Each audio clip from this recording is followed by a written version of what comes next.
안녕하세요. 미래기술 신산업 카페의 뉴스 읽어주는 바리스타 이원규입니다. 오늘은 주간 브리핑 309호에 게재된 플라잉카 일본의 상용 운항 2025년 오사카 박람회를 목표로라는 내용으로 니케이 일렉트로닉스 10호로 21에서 61페이지에 게재된 특집 기사를 요약 번역하여 소개합니다. 전동 수직 이착륙기 EVTOL기 이른바 플라잉카의 일본에서의 실용화가 가까워지고 있습니다. 그 계기가 되는 것이 2025년 4월에 개막하는 오사카 간사이 박람회로 플라잉카의 상용 운항 실현을 목표로 하고 있습니다. 하지만 항공기 수준의 안전한 기체 개발뿐만 아니라 이 착륙장과 각종 제도 정비, 사회 수용성 확보 등 난제가 산적해 있습니다. 플라잉카의 사회 구현을 위한 최신 동향과 기술 개발, 환경 정비 등을 소개합니다.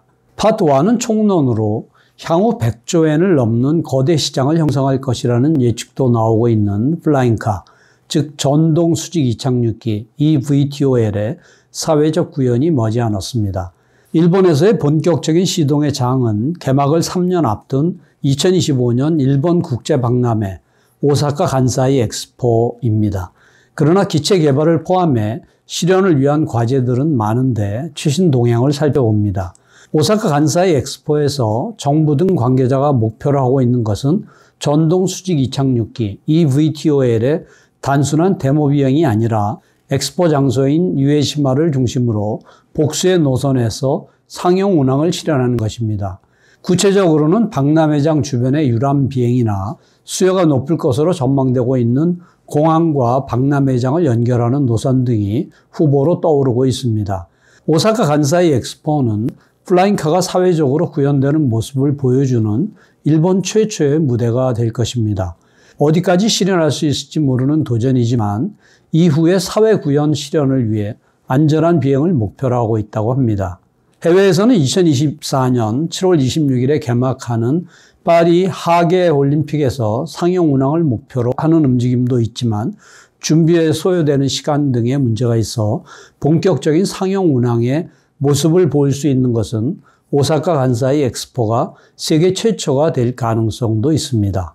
오사카 간사이 엑스포에서 상용 운항 준비를 진행하고 있는 오사카부 상공노동부 성장산업진흥실 산업창조과 산업화 전략그룹은 엑스포에서는 EVTOL을 사용한 비즈니스 모델을 제일 먼저 선보이고 싶다고 하는데 실제로 세계적으로는 오사카부는 EVTOL의 사회적 구현에서 선두를 달리고 있습니다. 물론 오사카 간사이 엑스포는 EVTOL 비즈니스의 시작점에 불과합니다. 오사카부가 올 3월 발표한 오사카 버전 로드맵 등에 따르면 2025년경에 초기 EVTOL은 라이선스를 취득한 조종사의 조종으로 한정된 노선에서 정기 운항합니다.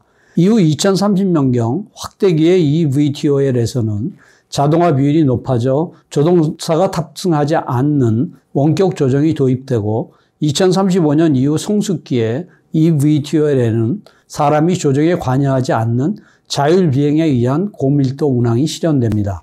이렇게 되면 최대 목표인 도시 지역에서의 에어택시가 성사되고 시장은 단숨에 확대될 것입니다. 야노 경제연구소는 금년 5월에 EVTOL의 세계 시장 조사 결과를 발표했습니다.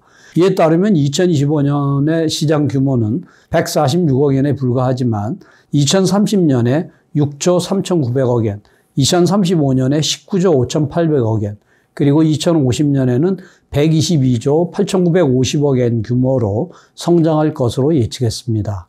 EVTOL에 이처럼 큰 기대가 모아지고 있는 것은 첫째 전동, 두 번째 수직 이착륙, 세 번째 자율 조정이라는 세 가지 특징 때문입니다. EVTOL의 임팩트는 엔진을 동력원으로 하는 기존의 헬리콥터와 비교하면 알기 쉬운데 우선 전동화에 따라 부품 개수가 큰 폭으로 줄어듭니다.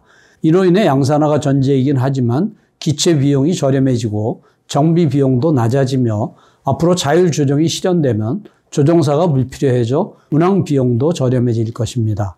헬리콥터는 수직 이착륙이 가능은 하지만 상당히 어려워서 위험을 피하기 위해 대각선 비행으로 이착륙을 하는 반면 EVTOL은 수직 이착륙이 전제이기 때문에 이착륙장, V포트 설치의 자유도가 헬리콥터보다 현격이 높아집니다.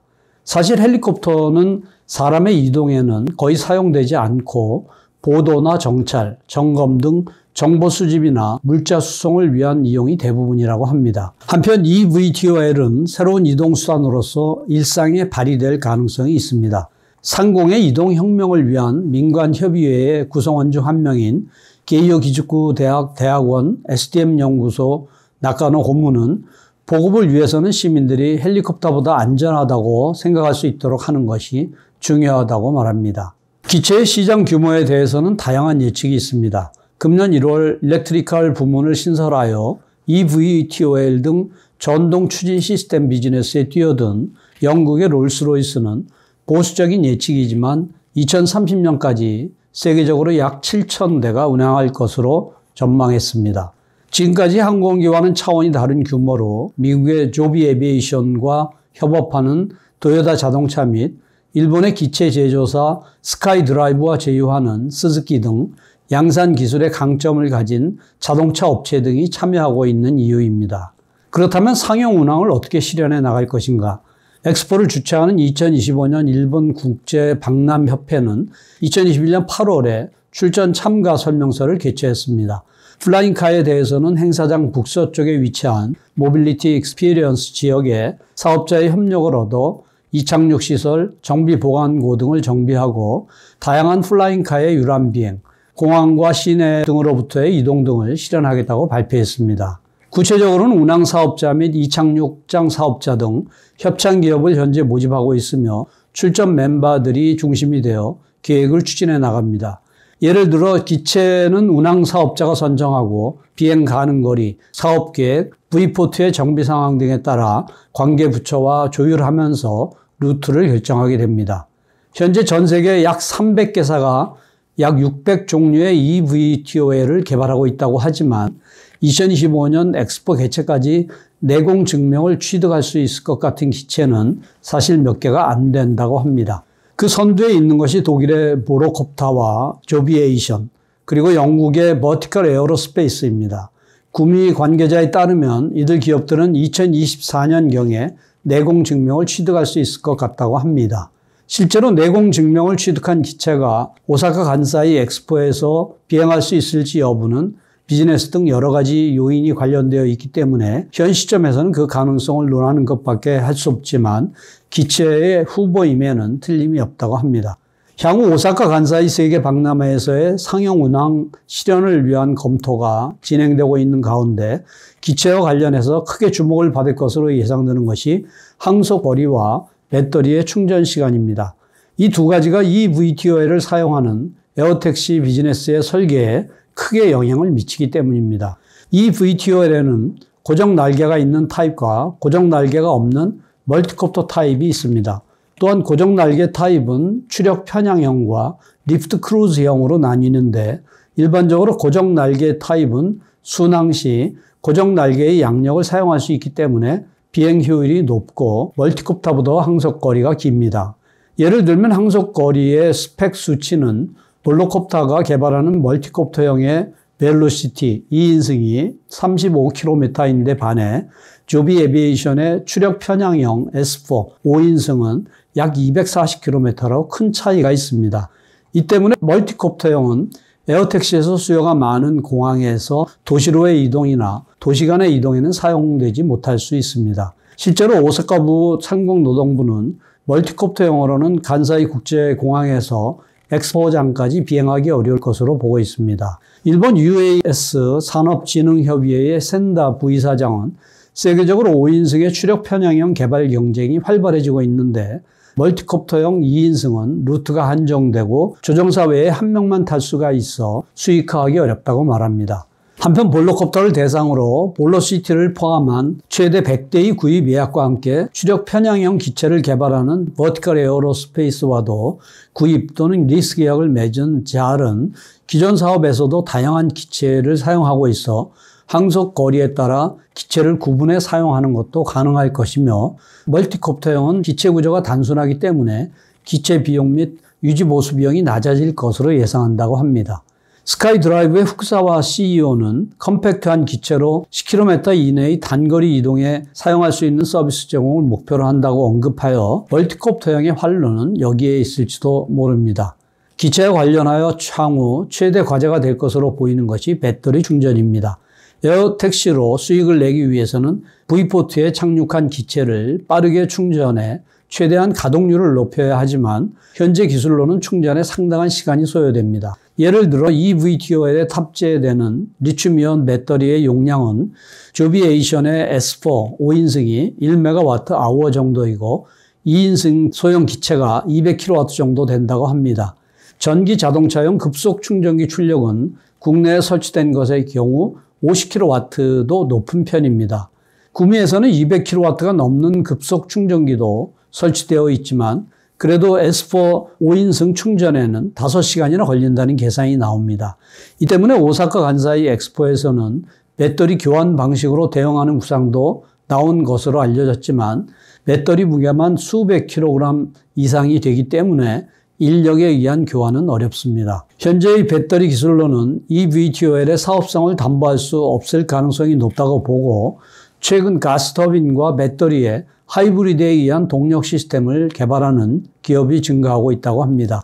이것을 상징하는 것이 2021년 9월 혼다가 밝힌 eVTOL로의 참여인데 항속거리 최대 400km를 목표로 도시간 이동에서의 적용을 노리고 있습니다. 혼다가 개발하는 eVTOL은 하이브리드식으로 가스터빈으로 발전기를 가동하고 큰 출력이 요구되는 수직 이착륙 시에는 가스터빈 발전기와 배터리의 전력을 조합하고 고도를 확보한 후 순항 시에는 발전한 전력을 배터리에 축적하면서 모터를 구동해 비행합니다. 혼다는 사업화 목표 시기를 2030년으로 잡고 2023년경에는 미국에서 시작기의 비행을 실시하고 2025년에는 미국에서 하이브리드 엔진 기체 비행을 계획하고 있습니다.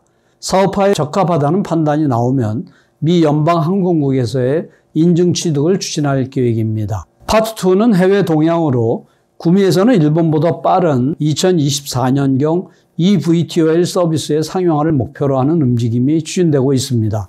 이러한 해외에서의 기체 개발과 인프라 및 제도 정비, 비즈니스 설계 등의 최신 동향에 관한 정보는 플라잉카의 사회 구현을 추진하는 데 있어서 크게 참고가 됩니다. 해외 동향의 밝은 미쓰비시 종합연구소의 오오키 씨의 상세 설명이 게재되어 있습니다. 파트 3는 요소 기술로 eVTOL은 완전히 새로운 에어 모빌리티이기 때문에 기체 개발과 동시에 그 성능을 좌우하는 모터와 배터리 등의 요소 기술, 이착륙장, 운행 관리 시스템 등 인프라 기술 등의 개발도 활발히 진행되고 있습니다. 최근에는 배터리 한계설도 나오고 있는 가운데 가스터빈 발전기 개발 경쟁도 펼쳐지고 있습니다. eVTOL용 기술 개발의 최전선을 소개합니다. 이상으로 요약 소개를 마치며 보다 상세한 내용은 센터 홈페이지 hatic.snu.ac.kr에 미래기술 신산업 코너를 참고해 주시기 바랍니다. 다음 주에는 AI 진화의 최전선, 산업을 바꾸는 뛰어난 AI의 등장이라는 내용을 소개하겠습니다. 감사합니다.